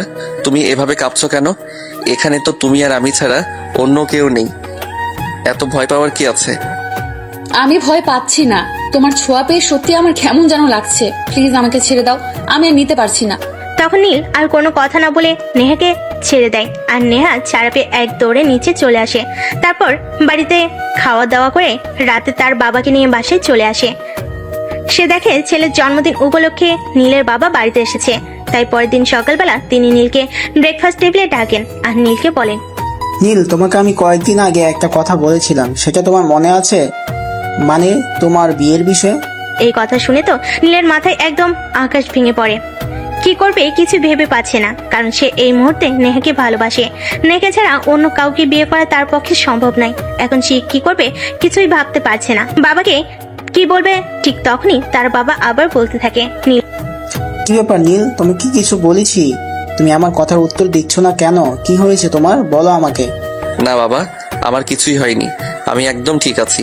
আর তোমার কথা আমার মনে আছে, মনে থাকবে না কেন? আমি কি ভুলো মনের মানুষ নাকি? তুমি তো আমাকে বলেছিলে তোমার পরিচিত একজনের মেয়ের সঙ্গে তুমি আমার বিয়ের কথা বলেছো, যদিও সেই মেয়ের সঙ্গে এখনো পর্যন্ত তোমার, আমার বা পরিবারের কারোরই দেখা হয়নি। হ্যাঁ, একদমই তাই। আমি এবার 1 সপ্তাহের জন্য এখানে এসেছি, তাই আমি চিন্তা করছি আজ বিকালেই আমি মেয়ের বাবার সঙ্গে ফোনে কথা বলবো এবং আগামীকাল তোমাকে নিয়ে সেখানে যাব। এর ভয়ে হাত পা ঠান্ডা হয়ে আসছে। সে কি করবে আর কি বলবে, তাই সে কোনো কথা না বলে চুপচাপ রুমে চলে আসে। আর রুমে এসে চিন্তা করতে থাকে এই কথাটা সে নেহাকে কিভাবে বলবে, আর বলার পর নেহার রিয়াকশনটাই বা কি হবে। কিন্তু সে এসব কথা নেহাকে বলার আগে নেহা তাকে ফোন করে। নীল, সর্বনাশ হয়ে গেছে। যেটার ভয় পাচ্ছিলাম সেটাই হচ্ছে। তোমাকে তো আমি বলেছিলাম আমার বাবা ওনার পরিচিত একজনের ছেলের সঙ্গে আমার বিয়ের সম্বন্ধ করেছেন, আর আজকে নাকি ওই লোক আমার বাবাকে ফোন করেছে, আগামীকাল নাকি আমাকে দেখতে আসবে। এখন আমি কি করব বলো? আমি কিছু ভেবে পাচ্ছি না। নীল প্লিজ কিছু একটা করো, আমি কিছু ভাবতে পারছি না। কি বলছো? আমি তো কিছুই বুঝতে পারছি না। আমিও তো ভাবছিলাম তোমাকে ফোন করব, আমিও তো সেই একই সমস্যায় পড়ে গেছি। আমি তো তোমাকে বলেছিলাম আমার বিয়ে হতে পারে, কারণ আমার বাবা ওনার পরিচিত একজনের মেয়ের সঙ্গে আমার বিয়ের সম্বন্ধ করছেন। আর গতকাল যখন আমার বাবা বাড়িতে আসছেন, আজকে সকালে আমাকে এই কথাটা বলেন। এখন কি হবে কিছুই তো বুঝতে পারছি না। আমি যদি তোমাকে না পাই তাহলে কিন্তু আমি সত্যি নিজেকে শেষ করব। কারণ নিলয়কে হয়তো আমি ভালোবাসিনি, কিন্তু তোমাকে আমি অনেক ভালোবাসি। তোমাকে ছাড়া আমার জীবন অসম্পূর্ণ। আমিও তো তোমাকে অনেক ভালোবাসি, তোমাকে ছাড়া কি আমি থাকতে পারবো? সেটা তুমি বুঝতে পারো না? ঠিক আছে, মাথা ঠান্ডা করো, আমাকে একটু ভাবতে দাও।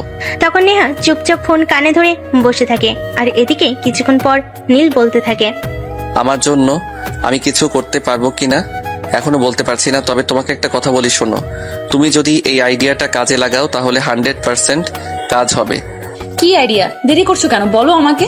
পাত্রপক্ষ যখন তোমাকে দেখতে আসবে, তোমাকে যখন তাদের সামনে নিয়ে যাওয়া হবে, তখন তুমি সবার সামনে বলে দেবে তোমার বাবা তোমাকে জোর করে বিয়ে দিতে চাইছেন। তোমার এই বিয়েতে কোনো মত নেই, তুমি অন্য একটা ছেলের সঙ্গে সম্পর্কে আসছো। তখন দেখবে পাত্রপক্ষ এমনিতেই বিয়ে ভেঙে চলে যাবে, কারণ একটা ছেলের যাই হোক রানিং প্রেম করা একটা মেয়ের সঙ্গে বিয়ে করবে না। সত্যি তুমি একটা জিনিয়াস, তোমার মাথায় বুদ্ধি আছে বলতে হয়। আচ্ছা ঠিক আছে, এখন রাখছি। এই কথা বলে নেহা ফোনটা কেটে দেয়। আর এদিকে নীল বিছানায় বসে বসে ভাবতে থাকে সে কি করবে, কিন্তু কোনো উত্তর খুঁজে পায় না। তাই পরের দিন সকালবেলা ঘুম থেকে উঠে রেডি হয়ে নেয় পার্টি দেখতে যাওয়ার জন্য। যদিও যেতে তার বিন্দু মাত্র ইচ্ছা নেই, কিন্তু তারপরেও ওকে যেতেই হবে, কারণ তার বাবার আদেশ সে অমান্য করে না। সকাল 10টা নাগাদই নীল আর তার বাবা রেডি হয়ে বাসা থেকে বের হয়। ড্রাইভার গাড়ি চালাচ্ছে, সে আর তার বাবা পেছনে বসে আছে। সে অনেকটা মনমরা হয়ে বসে আছে। এটা থেকে তার বাবা বলে, কি ব্যাপার নীল, কি হয়েছে তোমার? তুমি এইভাবে মনমরা হয়ে বসে আছো কেন? তোমাকে এভাবে মনমরা হয়ে বসে থাকলে দেখতে আমার ভালো লাগে না। কই বাবা, কিছুই হয়নি। আসলে প্রথমবার বিয়ের পাত্রী দেখতে যাচ্ছি তো, তাই একটু নার্ভাস লাগছে, অন্য কোনো কিছু হয়নি। তাহলে তুমি তোমার চেহারাটা ঠিক করে বসো, তা না হলে সবাই ভাববে আমি তোমার বাবা হয়ে একটা মেয়ের সঙ্গে তোমাকে জোর করে বিয়ে দিচ্ছি। তখন নীল তার বাবাকে কোনো উত্তর দেয় না, কিন্তু এভাবে চুপ বসে থাকে। কিছুক্ষণ পর দেখে গাড়িটা তার পরিচিত রাস্তা ধরে এগুচ্ছে।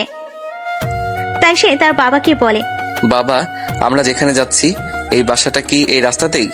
হ্যাঁ, আমরা সেখানে যাচ্ছি। এই বাসাটা এই রাস্তা দিয়ে আর একটু সামনে গেলেই পড়বে। কিন্তু কেন বলো তো? না মানে এমনি জিজ্ঞাসা করছিলাম আর কি। আসলে এই রাস্তা দিয়ে মাঝে মধ্যে আমার যাওয়া আসা হয়ে থাকে তো, তাই। তখন নিজের বাবা আর কোনো কথা বলেনি। গাড়ি চলতে থাকে এভাবে। প্রায় কিছু সময় চলার পর একটা বাড়ির সামনে এসে গাড়িটা দাঁড় হয়। আর তখনই নীল সেটা থেকে একদম চমকে যায়, কারণ এটা তো নেহাতের বাসা, যেখানে এর আগেও বহুবার এসেছে। সে মনে মনে একটু ভয় পেতে থাকলো তার সঙ্গে কি হতে চলেছে। তখনই তার বাবা তাকে জিজ্ঞেস করে, কি ব্যাপার নীল, তোমার চেহারাটা এই অবস্থা হয়েছে কেন? তুমি কি কোনো কিছু নিয়ে চিন্তিত আছো নাকি? তোমাকে এমন বিষণ্ণ দেখাচ্ছে কেন?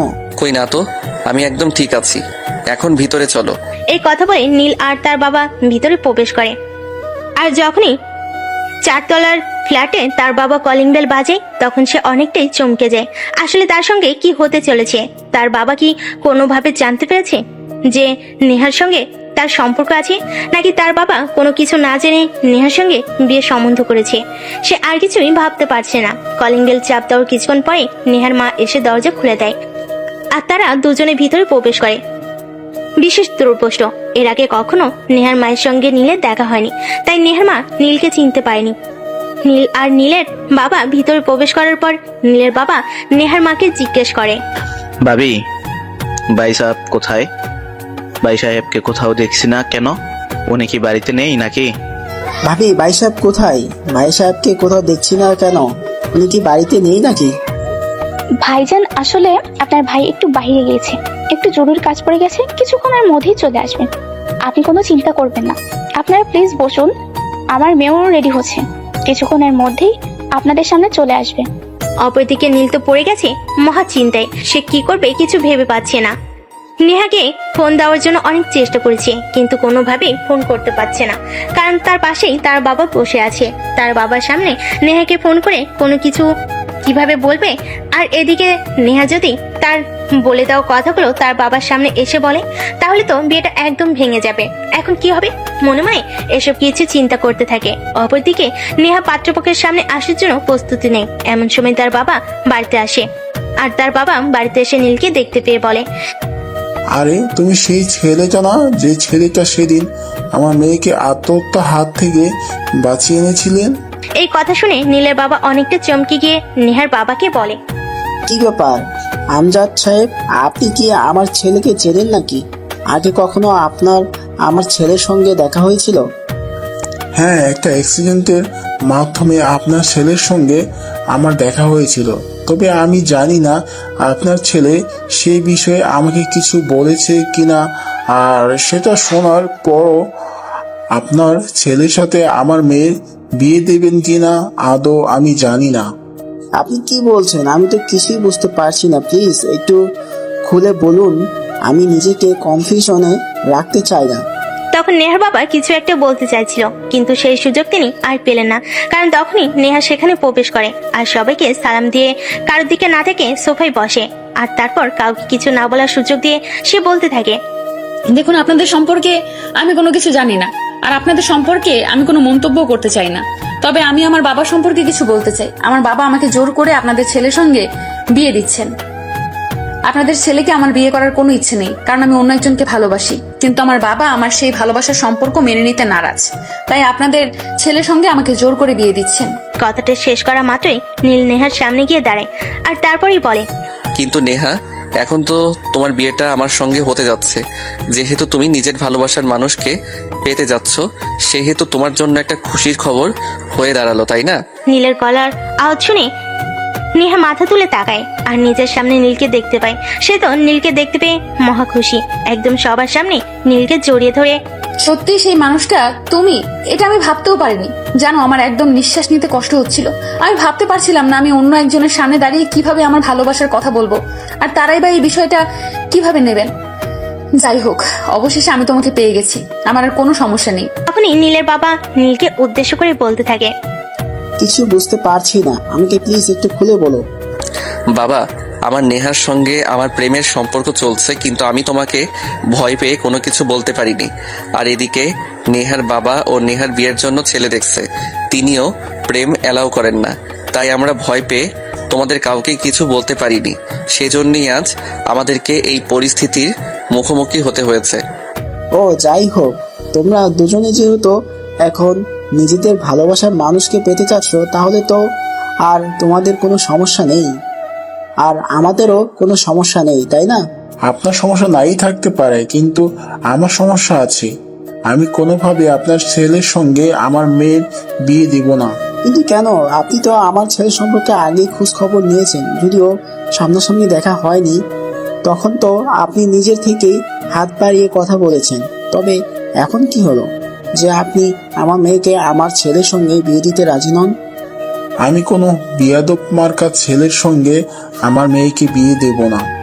যে ছেলে বিয়ের আগে আমার মেয়েকে আমার বিরুদ্ধে কথা বলতে শেখায়, সেই ছেলে আর যাই না হোক কোনোদিন ভদ্র জামাই হতে পারে না।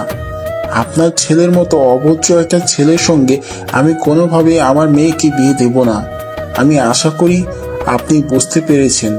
এখন আপনারা বাবা ছেলে দুজনেই আসতে পারেন। আমি আপনাদের দুজনকে আর কোনো কিছুই বলতে চাই না। দেখুন, সবকিছু আপনার ইচ্ছা মতো হবে এমনটা তো নাও হতে পারে। আপনি এতদিন নিজেই আমাকে এত প্যারা দিয়েছেন আপনার মেয়েকে আমার বাড়িতে নিয়ে যাওয়ার জন্য, আর এখন আপনি নিজেই বলছেন আমি কি আপনার ছেলের হাতে তুলে দেব না? এটা হতে পারে না। দেশে আইন কানুন বলতে কিছু আছে। আপনি যদি স্বেচ্ছায় আপনার মেয়েকে আমার ছেলের হাতে তুলে না দেন, তাহলে আমরা অন্য কিছু করতে বাধ্য হব। অন্য কিছু করতে বাধ্য হবেন না মানে আপনি কি আমাকে ট্রিট করছেন নাকি? আমি তো কিছুই বুঝতে পারছি না। আপনার যদি মনে হয় আমি আপনাকে ট্রিট করছি, তাহলে আমি আপনাকে ট্রিটই করছি। কারণ আপনার মেয়েকে আমার ছেলে ভালোবাসে, এই কথা আমি জানতাম না। আমার ছেলে কখনো আমাকে এই কথা বলেনি। যদি জানতাম তাহলে আমি কখনো আপনার মেয়ের সঙ্গে বিয়ের সম্বন্ধ নিয়ে এভাবে আপনার বাড়িতে আসতাম না। রাস্তা থেকে আপনার মেয়েকে তুলে নিয়ে কাজী অফিসে আমার ছেলের সঙ্গে বিয়ে করিয়ে দিতাম। আপনি তো দেখছি আমার ঘরে বসে আমাকে হুমকি দিচ্ছেন। জানেন এর জন্য আমি কি করতে পারি? হ্যাঁ, আমি খুব ভালো করেই জানি আপনি কি বলতে পারেন। যাই হোক, আমি কিন্তু শেষবারের মতো বলছি, আপনি স্বেচ্ছায় রাজি হন, তা না হলে কিন্তু আমরা খারাপ কিছু করতে বাধ্য হব বলে দিলাম। কারণ আপনার মেয়েকে যেহেতু আমার ছেলে ভালোবাসে, আমারও পছন্দ হয়েছে, তাই আমি আমার বাড়ির পুত্রবধূ বানাবো, সেটা যেভাবেই হোক। এই কথা বলে নীলের বাবা বসা থেকে উঠে দেয়, আর তারপর নীলের হাত ধরে টান দিয়ে তাকে উঠে দাঁড় করে, আর নেহার বাবার দিকে তাকিয়ে বলে, আপনাকে আমি 1 সপ্তাহ সময় দিয়ে গেলাম। 1 সপ্তাহ সময়ের মধ্যে যদি আপনি আপনার মেয়ের আর আমার ছেলের বিয়ের তারিখ ঠিক না করেন, তাহলে কিন্তু আমি যেটা বলেছি আমি সেটাই করব। আপনার মেয়েকে তুলে নিয়ে কাজী অফিসে আমার ছেলের সঙ্গে বিয়ে দেব। এই কথাটা আপনি মনে রাখবেন। তখনই আর বাবা আর কোনো কথা বলেনি, চুপচাপ সোফায় গিয়ে বসে থাকে। এদিকে নীল আর তার বাবা সেখান থেকে চলে যায়। তখন নেহা তার বাবার পাশে গিয়ে বসে আর বলে, বাবা, তুমি এরকম কেন করছো? প্লিজ আমাদের সম্পর্কটা মেনে নাও। তুমি তো অজান্তেই নীলের সঙ্গে আমাকে বিয়ে দিতে চাইছিলে। এখন যেহেতু আমরা দুজনকে ভালোবাসি, সেহেতু আমাদের এই সম্পর্কটা মেনে নিতে তোমার সমস্যা কোথায়? প্লিজ বাবা। নেহা, তুমি এখন চোখের সামনে থেকে দূর। আমি কোনো কথা বলতে চাইছি না। আমাকে প্লিজ একা থাকতে দাও আর চিন্তা করতে দাও। সে তুমি চিন্তা করার যাই করো, তোমাকে আমি শেষবারের মতন জানিয়ে দিয়েছি, তুমি যদি আমাকে নীলের সঙ্গে বিয়ে না দাও, তাহলে আমি জীবনে বিয়েই করব না। আর নীলকে যদি আমি না পাই, তাহলে আমি এই জীবনও আর রাখবো না। এই কথা বলে সেখান থেকে আর এক মুহূর্ত কাল বিলম্ব না করে নেহার নিজের রুমে চলে আসে। সে বিছানায় বসে বসে মোবাইল টিপাটিপি করছিল। এমন সময় হঠাৎই নীল তাকে ফোন দেয়। কি ব্যাপার নেহা, কি করছিলে? অবশেষে তোমার সঙ্গে আমার বিয়েটা হতে চলেছে। এখন তোমার কেমন লাগছে? কেমন লাগছে সেটা এখনো বলতে পারছি না, কারণ আমার বাবা তো এখনো রাজি হলো না তোমার সঙ্গে আমাকে বিয়ে দিতে। যাই হোক, আমি কিন্তু আমার বাবাকে শেষবারের মতন জানিয়ে এসেছি, তিনি যদি আমাকে বিয়ে না দেন, তাহলে আমি অন্য কাউকে বিয়ে করব না। আরে বাবা, তুমি কত চিন্তা করো না। তোমার বাবা আজ না হোক কাল তোমাকে আমার হাতে তুলে দেবেন, আর এটা আমি 100% গ্যারান্টি দিয়ে বলতে পারি।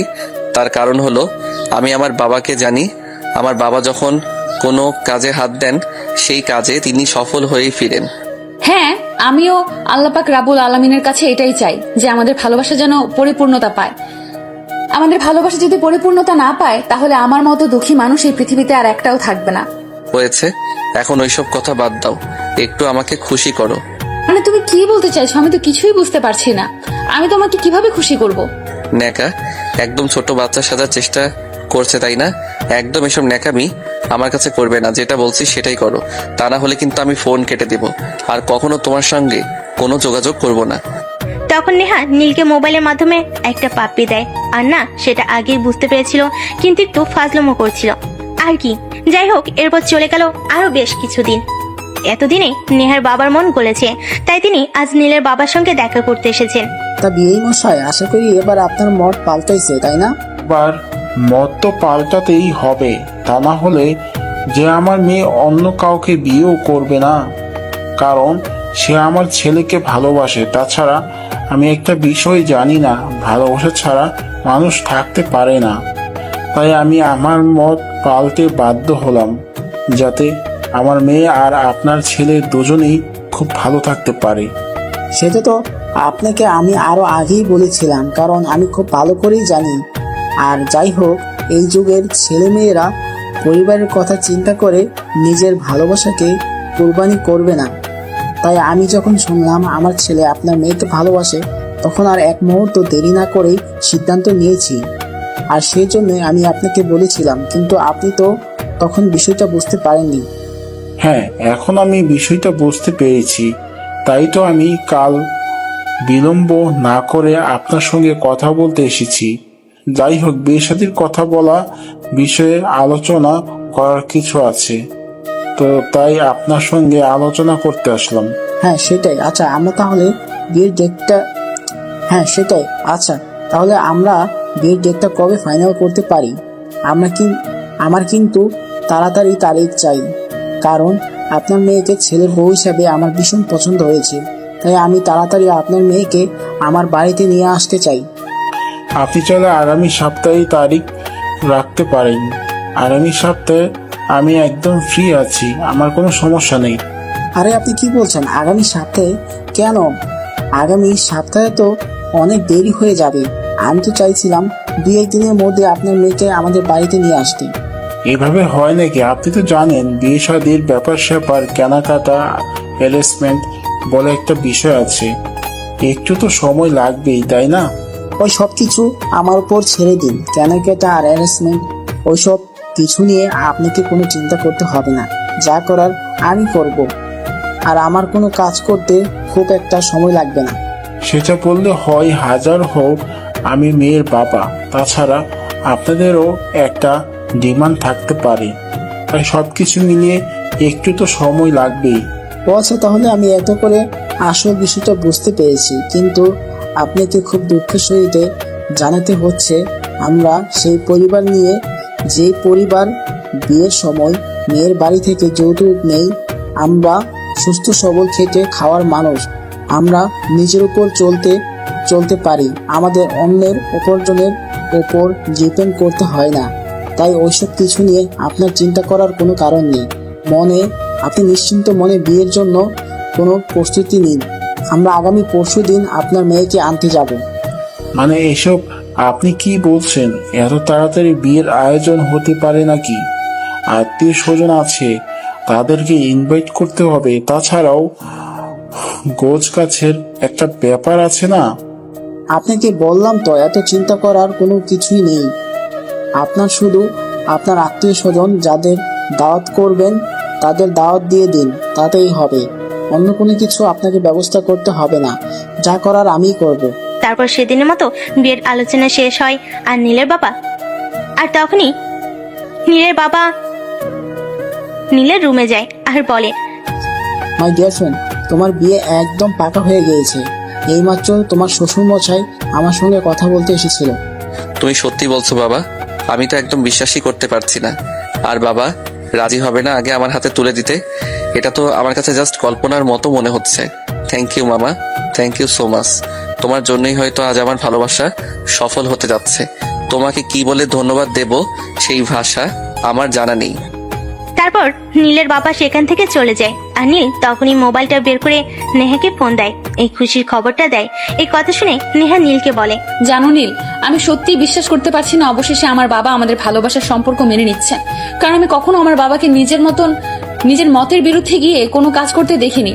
মনে যখন যেটা হয়েছে উনি তখন সেটাই করেছেন, কিন্তু আজ কিভাবে তোমার বাবার সিদ্ধান্তের কাছে হেরে গিয়ে তিনি নিজের মত পাল্টেছেন সোনা, তুই তো একজন বাবা, তাই তিনি খুব ভালো করেই জানেন ওনার সন্তান কোথায় ভালো থাকবেন, আর সেজন্য তিনি হয়তো এরকম একটা সিদ্ধান্ত নিয়েছেন, নয়তো হয়তো কোনোদিনই তোমাকে আমার হাতে তুলে দিতেন না। যাই হোক, ওসব কথা এখন বাদ দাও। এখন তুমি আমাকে এইটা বলো যে তোমার আর আমার বিয়েটা অবশ্যই হতে চলেছে, সেটা শুনে তোমার কেমন ফিল হচ্ছে? আমার তো মনে হয় তুমি অমাবস্যার রাতকে জিজ্ঞাসা করছো পূর্ণিমার চাঁদ পেয়ে তোমার কেমন লাগছে।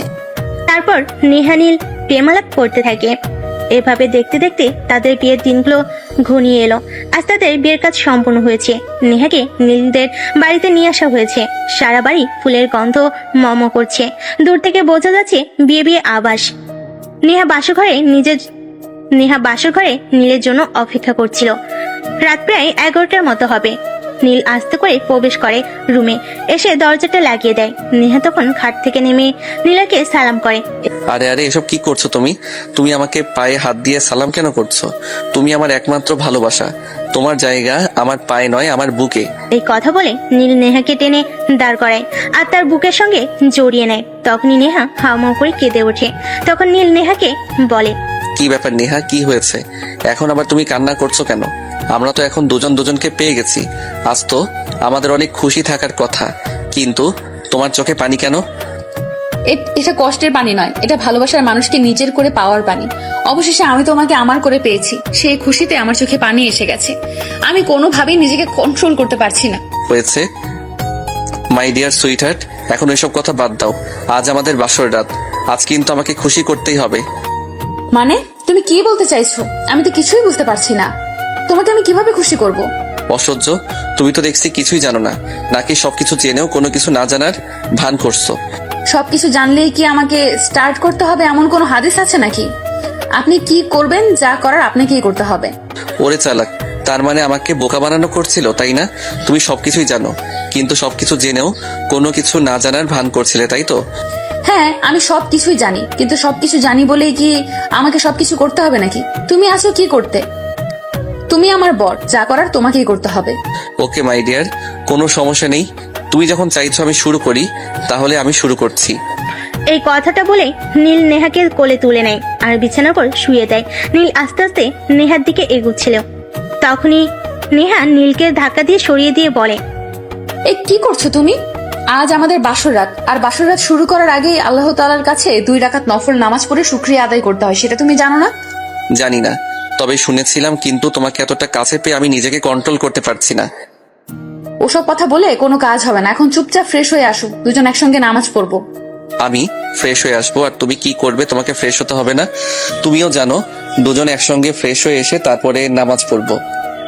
তখনই নীল আর নেহার দুজনে একসাথে ওয়াশরুমে ঢুকে তারপর ফ্রেশ হয়ে অজু করে নামাজ পড়তে বসে। নামাজ শেষে নেহা আল্লাহর কাছে অনেক কান্নাকাটি করে। যেভাবে সে নিজের ভালোবাসাকে চিনেছে, যেভাবে সে নিজের ভালোবাসার মানুষকে নিজের করে পেয়েছে, তাকে যেন আর কোনোদিনও ভালোবাসার মানুষকে হারাতে না হয়। তার ভালোবাসার মানুষটা যেন সারা জীবন তারই থাকে। এগুলো পাশে বসে নীল শুনছিল। নামাজ শেষ হলে নীল তাকে বলে, তুমি মোনাজাতে এভাবে কান্না করছিলে কেন? ভালো কি তুমি একাই বাসো? আমি তোমাকে ভালোবাসি না? তোমার কি এটাই মনে হয় যে আমি তোমাকে ছেড়ে চলে যাব? তুমি আমাকে ছেড়ে চলে যাবে কিনা সেটা আমি জানি না, কিন্তু যদি কখনো এমনটা হয় তাহলে আমি সত্যিই মরে যাব, কারণ আমি তোমাকে ছাড়া বেঁচে থাকতে পারবো না। এই কথাটা শেষ করার আগে নীল নেহার মুখ চেপে ধরে আর বলতে থাকে, খবরদার, আর কখনো এমন অলক্ষণে কথা তোমার মুখে আনবে না। আমি এসব কথা তোমার মুখ থেকে আর শুনতে চাই না। তুমি আমার প্রথম আর শেষ ভালোবাসা, তোমাকে আমি কখনোই হারাতে চাই না। এখন এইসব কথা মাথা থেকে ঝেড়ে ফেলে দাও।